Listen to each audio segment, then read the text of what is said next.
ओ नमस्ते जी सभी को। स्वागत है हमारा इस चैनल रुपेश आर्य वीकली ब्लॉग पे आप सभी का। और हम लोग जानेंगे आज गुरुकुल कालवा के नियम के बारे में, वहाँ का जो दिनचर्या है कैसे क्या चलती है, उस इस वीडियो में हम लोग सारा कुछ जानेंगे। तो हम एक एक करके वहाँ का जो नियम है वो पढ़ते हैं और आप लोग ध्यान से सुनिएगा।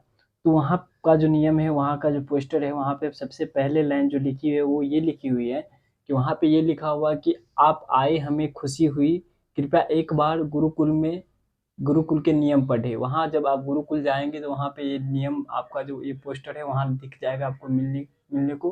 पर जो व्यक्ति घर पे वो कैसे पढ़े, तो इस वीडियो के माध्यम से आप सभी ये जान सकते हैं कि वहाँ के नियम क्या हैं। वो आप घर बैठे वो नियम जान सकते हैं। तो आप जो वहाँ गुरुकुल के जो नियम है, जो दिनचर्या है, वो एक बार सुनिएगा जरूर। गुरुकुल जाने से पहले ये वीडियो बहुत ज़रूरी है, क्योंकि ये नियम का पालन आप नहीं कर सकते तो आप गुरुकुल आपके लिए नहीं है, आप वहाँ नहीं जा सकते। तो इसमें पहला नियम लिखते हैं हमारे जो गुरुकुल के आचार्य जी है, उनके द्वारा ही, उन्हीं उन्हीं सब के द्वारा ये सब लिखा गया है। और वहाँ पहले नियम लिखा हुआ है कि सुबह 3:45 पर उठना अनिवार्य है। इसके बाद बिस्तर पर लेटना सख्त मना है। सुबह 3:45 में उठना अनिवार्य है और इसके बाद बिस्तर पर लेटना सख्त मना है। और जो व्यक्ति वहाँ पे 3:45 के बाद लेटा हुआ बिस्तर पे मिल जाता है उसे दंड मिल सकता है। दंड में हो सकता है कि आपका प्रातःराश नाश्ता बंद हो जाए, या भोजन बंद हो जाए, या रात का दूध, कुछ भी बंद हो सकता है। तो वहाँ पे 3:45 के बाद सोना सख्त मना है। तो इस बात का आप लोग अगर गुरुकुल जाते तो ध्यान रखिएगा। दूसरा है, प्रतिदिन व्यायाम करना है, हवन में समय से पहुँचना है, वे प्रत्येक कक्षा में उपस्थित होना अनिवार्य है। वहाँ पे जो है प्रतिदिन व्यायाम करना होता अनिवार्य है। अगर आप रोज व्यायाम नहीं कर सकते तो आप नहीं जाइए, आपके लिए गुरुकुल नहीं है। दूसरा है, वहाँ हवन होता है सुबह शाम, आपको सुबह शाम हवन में जाना होगा। अगर आप हवन नहीं जा सकते तो भी मत जाइए। और तीसरा है कि प्रत्येक कक्षा में प्रत्येक कक्षा में उपस्थित होना अनिवार्य है। वहाँ पे कक्षा होती है, जैसे कि वहाँ पे ब्रह्मचर्य की शिक्षा दी जाती है और भी हमारे वेदों के बारे में बताए जाते हैं। ऐसे ही बहुत सारे नियम हैं हमारे हिंदुत्व के बारे में, वहाँ पे जाने जाते हैं। ठीक है, जो पढ़ते हैं उनको भी कक्षा में रहना अनिवार्य है और जो नहीं पढ़ते हैं वहाँ पे उनको भी जाना अनिवार्य होता है।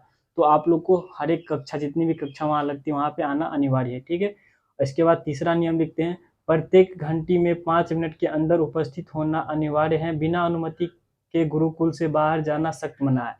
इसके बाद तीसरा नियम में लिखते हैं कि कोई भी घंटी लगे, जैसे दूध की घंटी लगे, खाना की घंटी लगे, या फिर कार्य की घंटी लगे, या फिर हवन की घंटी लगे, या फिर व्यायाम की घंटी लगे, उन घंटियों में 5 मिनट के अंदर आपको वहाँ प्रेजेंट होना है।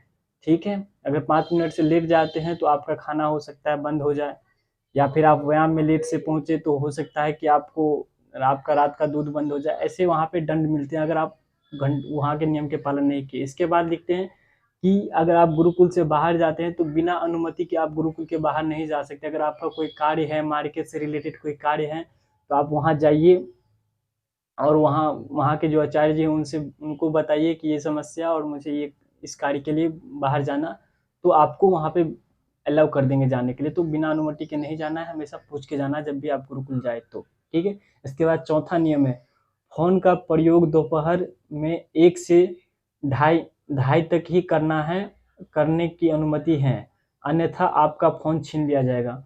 वहाँ पे जो है फोन चलाने की अनुमति जो है बस 1.5 घंटे की है, वो भी 1 बजे से लेकर 2:30 बजे तक।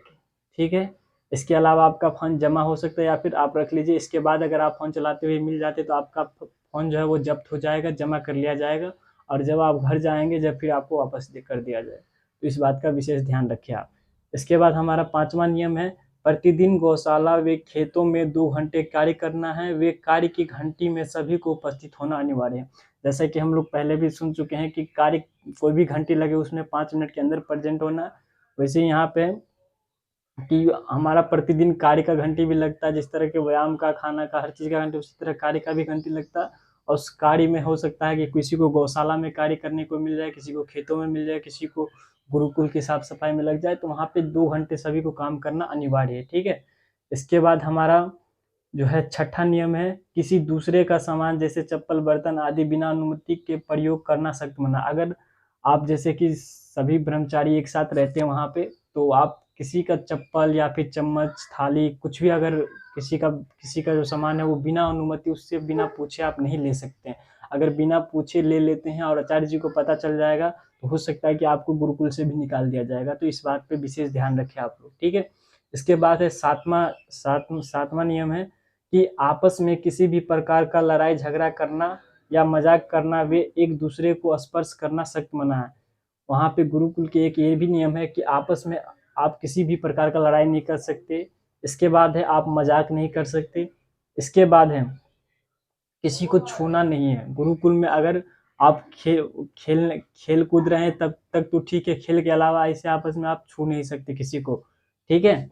इसके बाद है हमारा आठवां नियम है कमरे में स्वाध्याय के अलावा कोई भी चर्चा करना मना है। रात्रि में मंत्र पाठ के बाद बातचीत करना वे पढ़ना सख्त मना है। इसके जैसा कि लिखा हुआ है इसमें कि रात्रि में जो है कमरे में स्वाध्याय के अलावा कोई और चर्चा नहीं कर सकते। मतलब वहाँ पे जो है कमरे में आप पढ़ने से रिलेटेड ही बातें कर सकते हैं और इसके अलावा कोई आलतू फालतू की बातें आप नहीं कर सकते, जैसे कि आप कहाँ से हो, कैसे आए, ये सब बातें कमरे में नहीं होनी चाहिए। आप कमरे से बाहर ये सब बातें कर सकते हैं।